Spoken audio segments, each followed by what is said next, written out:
Assalamualaikum warahmatullahi wabarakatuh. Perkenalkan, nama saya Haning Putri Ayunda dengan NIM 7311419116. Di sini saya akan memaparkan tugas saya dalam mata kuliah analisis laporan keuangan, yaitu tugas analisis kebangkrutan studi pada Bank Bukopin Tbk. Sebelumnya, saya akan sedikit menjelaskan tentang profil perusahaan Bank Bukopin Tbk. Bank Bukopin Tbk atau BBKP didirikan di Indonesia pada tanggal 10 Juli 1970 dengan nama Bank Umum Koperasi Indonesia, disingkat Bukopin, dan mulai melakukan usaha komersial sebagai bank umum koperasi di Indonesia sejak tanggal 16 Maret 1971. Bank Bukopin memiliki 41 kantor cabang, 129 kantor cabang pembantu, 75 kantor fungsional, 152 kantor kas, dan 35 payment points. Bank Bukopin telah melakukan penggabungan usaha dengan beberapa bank umum koperasi. Kemudian pada 2 Januari 1990, dalam rapat anggota Bank Umum Koperasi Indonesia memutuskan mengganti nama bank menjadi Bank Bukopin. Selanjutnya yaitu analisis multivariate untuk perusahaan go public dengan rumus Z sama dengan 6,56x1 ditambah 3,26x2 ditambah 6,72x3 ditambah 1,05x4 dengan keterangan X1 sama dengan modal kerja dibagi aset total, X2 sama dengan laba ditahan dibagi aset total, X3 sama dengan laba sebelum bunga dan pajak dibagi aset total, dan X4 sama dengan nilai buku ekuitas dibagi nilai buku hutang. Kemudian, dari perhitungan dengan rumus yang sudah saya sebutkan tadi, ada beberapa indikasi. Yang pertama, Z-score kurang dari 1,1, maka perusahaan dinyatakan berpotensi mengalami kebangkrutan. Yang kedua, Z-score berada pada rentang antara 1,1 sampai dengan 2,6, maka klasifikasikan sebagai area abu-abu, tidak berpotensi bangkrut tetapi juga tidak sehat. Dan yang ketiga, jika nilai skor Altman lebih dari 2,6, maka perusahaan diklasifikasikan sebagai sehat. Berikut adalah hasil perhitungan model prediksi Altman Z-score Bank Bukopin tahun 2018 sampai 2020. 2018 yaitu 0,809, 2019 yaitu 0,798, dan 2020 yaitu 0,432. Dari hasil perhitungan yang sudah saya sebutkan tadi dapat dihasilkan grafik Z-score sebagai berikut.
2032.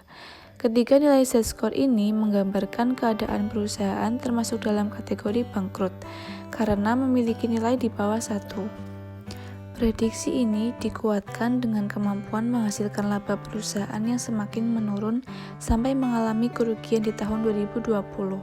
Ini dilihat dari laba sebelum pajak perusahaan yang terus menurun dari tahun 2018 sampai 2020. Kriteria kategori bangkrut menjelaskan bahwa dalam 2-3 tahun mendatang, perusahaan akan berpotensi mengalami kebangkrutan. Setelah memaparkan kesimpulan tadi, maka saran yang dapat saya berikan yaitu bagi investor tetap harus memperhatikan kondisi keuangan perusahaan secara keseluruhan, tidak semata-mata mengandalkan indikator-indikator kinerja keuangan dalam analisis pengambilan keputusan untuk membeli saham Bank Bukopin Tbk. Investor juga harus mencermati faktor-faktor lain, misalnya pola pergerakan harga saham Bank Bukopin Tbk, kondisi makroekonomi seperti kurs rupiah, suku bunga, dan inflasi, dan juga bursa saham global. Indikator-indikator keuangan tersebut hanya sebatas bisa menentukan kemungkinan perusahaan akan bangkrut atau sehat, belum mencerminkan kinerja keuangannya maksimal. Kemudian bagi pihak perusahaan harus memperhatikan besarnya rasio, baik rasio modal kerja, rasio laba ditahan, rasio EBIT, rasio nilai pasar modal, dan rasio penjualan. Hal tersebut menunjukkan besar kecilnya nilai rasio yang akan memberikan gambaran mengenai keberlangsungan kinerja keuangan perusahaan di masa yang akan datang. Sekian yang dapat saya sampaikan, semoga video ini bermanfaat. Kurang lebihnya saya mohon maaf. Terima kasih. Wassalamualaikum warahmatullahi wabarakatuh.